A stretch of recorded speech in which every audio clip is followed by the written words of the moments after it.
ইংরেজি ভোকাবুলারি শিখুন সবচেয়ে কার্যকরী উপায়ে। ফুড অ্যান্ড ড্রিঙ্কস, খাদ্য পানীয় জাতীয় কিছু ইংরেজি ভোকাবুলারি। কেক, পিঠা। Chocolate, chocolate.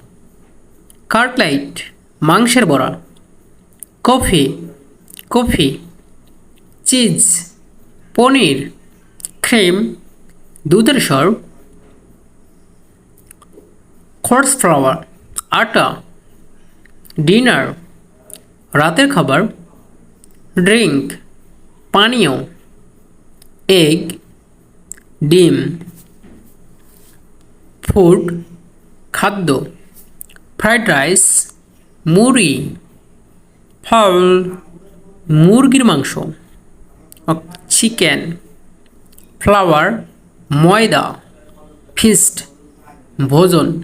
পড়া শেষে অবশ্যই ডান লিখতে ভুলবেন না।